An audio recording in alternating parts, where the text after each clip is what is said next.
पूरे 21 बार इस पृथ्वी से क्षत्रियों का विनाश करने के बाद उन्होंने हय वंशी क्षत्रियों के रुधिर से इस थलत पंचक क्षेत्र के 5 सरोवर भर दिए और पिता का श्राद्ध सहस्त्रार्जुन के पुत्रों के रक्त से किया। अंत में महर्षि ऋचिक ने प्रकट होकर परशुराम को ऐसा घोर पाप करने से रोका। इसके पश्चात उन्होंने अश्वमेघ महायज्ञ किया और सप्तद्वीप युक्त पृथ्वी महर्षि कश्यप को दान कर दी।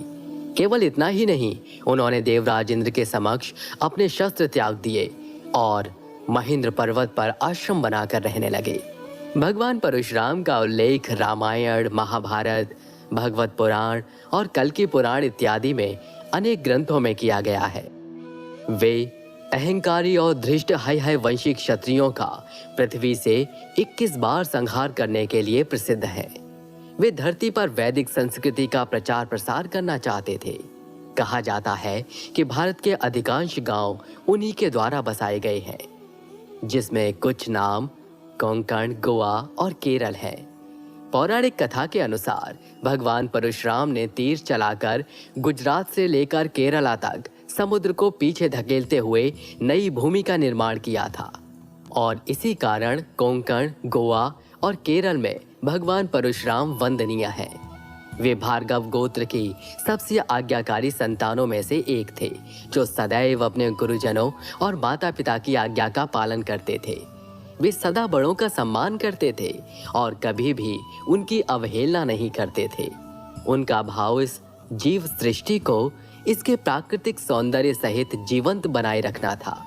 वे चाहते थे कि ये सारी सृष्टि पशु पक्षियों, वृक्षों, फल फूल और समूची प्रकृति के लिए जीवंत रहे। उनका कहना था कि राजा का धर्म वैदिक जीवन का प्रसार करना है, ना कि अपनी प्रजा से आज्ञा पालन करवाना। वे एक ब्राह्मण के रूप में जन्मे अवश्य थे, लेकिन कर्म से एक क्षत्रिय थे। उन्हें भार्गव के नाम से भी जाना जाता है।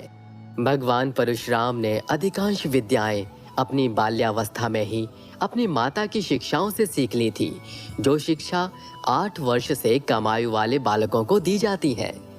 वे पशु पक्षियों तक की भाषा समझते थे और उनसे बात करते थे।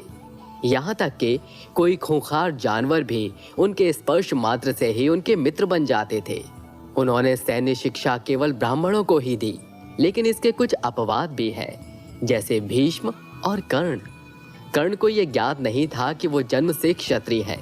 वो सदैव ही स्वयं को शूद्र समझते रहे, लेकिन उनका सामर्थ्य छुपा नहीं रह सका। उन्होंने परशुराम को ये बात नहीं बताई कि वो शूद्र वर्ण के हैं और भगवान परशुराम से शिक्षा प्राप्त कर ली। किंतु जब परशुराम को उसका ज्ञान हुआ तो उन्होंने कर्ण को ये श्राप दिया कि उनका सिखाया हुआ सारा ज्ञान उनके किसी काम नहीं आएगा, खासकर जब उन्हें उसकी सर्वाधिक आवश्यकता होगी। इसलिए जब कुरुक्षेत्र के युद्ध में कर्ण और अर्जुन आमने सामने थे, तब वो अर्जुन द्वारा मार दिए गए थे, क्योंकि उस समय कर्ण को ब्रह्मास्त्र चलाने का ज्ञान ध्यान में नहीं आ रहा था।